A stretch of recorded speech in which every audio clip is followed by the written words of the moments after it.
Oftentimes, we're all stuck with this negative voice inside us that keeps saying that you're not good enough or you shouldn't be doing this. And when you try to go and ask others' opinions so you can actually feel good about yourself, you kind of hear other people also say something similar to what you have been telling to yourself. Now, this can completely stop us from doing anything, because the more and more we listen to that inner voice in us that is very critical, or it is doubting your own abilities.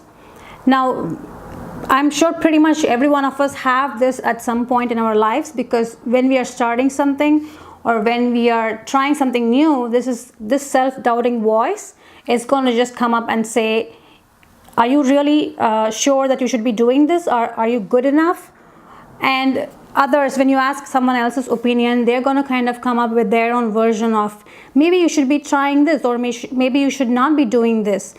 And the thing is, as much as others might be meaning well, probably they're trying to give you their opinion, and your own inner voice as well is trying to kind of telling you that maybe you need to go and learn more, or maybe this is not something that you should be doing.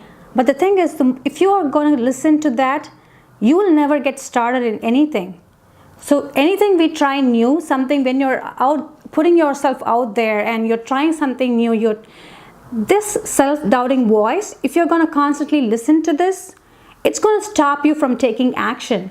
That's one of the things that probably millions of people outside in this world, they never even get started, because they listen to that inner voice, that self-doubting voice, or sometimes it's even very critical. We start criticizing ourselves that you're not good enough and you better not do this, or you're never smart, or you're not beautiful enough, you're not slim enough. All these self-doubting voices, self-criticizing voices, the more and more we listen to that, it's going to completely stop us from taking any action in our lives.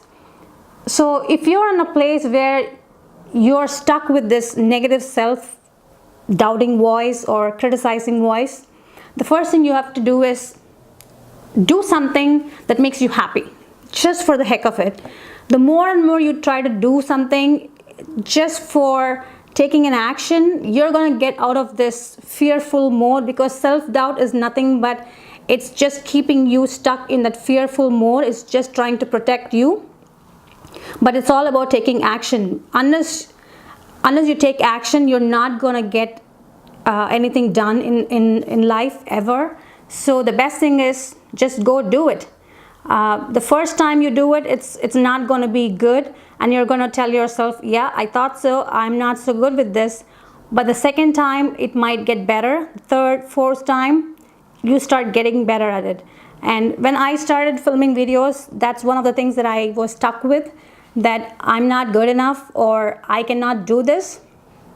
The thing is, the more and more I started doing it, I kind of feel better now. It's not so bad.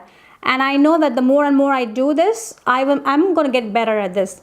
But there's a learning curve for everything, and everything starts with taking action. And the first time you're going to do it, you may not be so good with it, but that's where your commitment comes. You have to stick with it, and you still have to work through with that self-doubting, self-criticizing voice, because it's going to constantly come up and say that this is not good, or that is not good enough. But the thing is, use that as a learning curve. It's probably you need to learn more. If you think that you're not good enough, then go out and learn more, and keep doing what you're doing. And the more and more you take action, you're going to get better at it. And there's no roundabout way to get through this. It's just the way life is, and just stick to what you're doing. That's the only thing.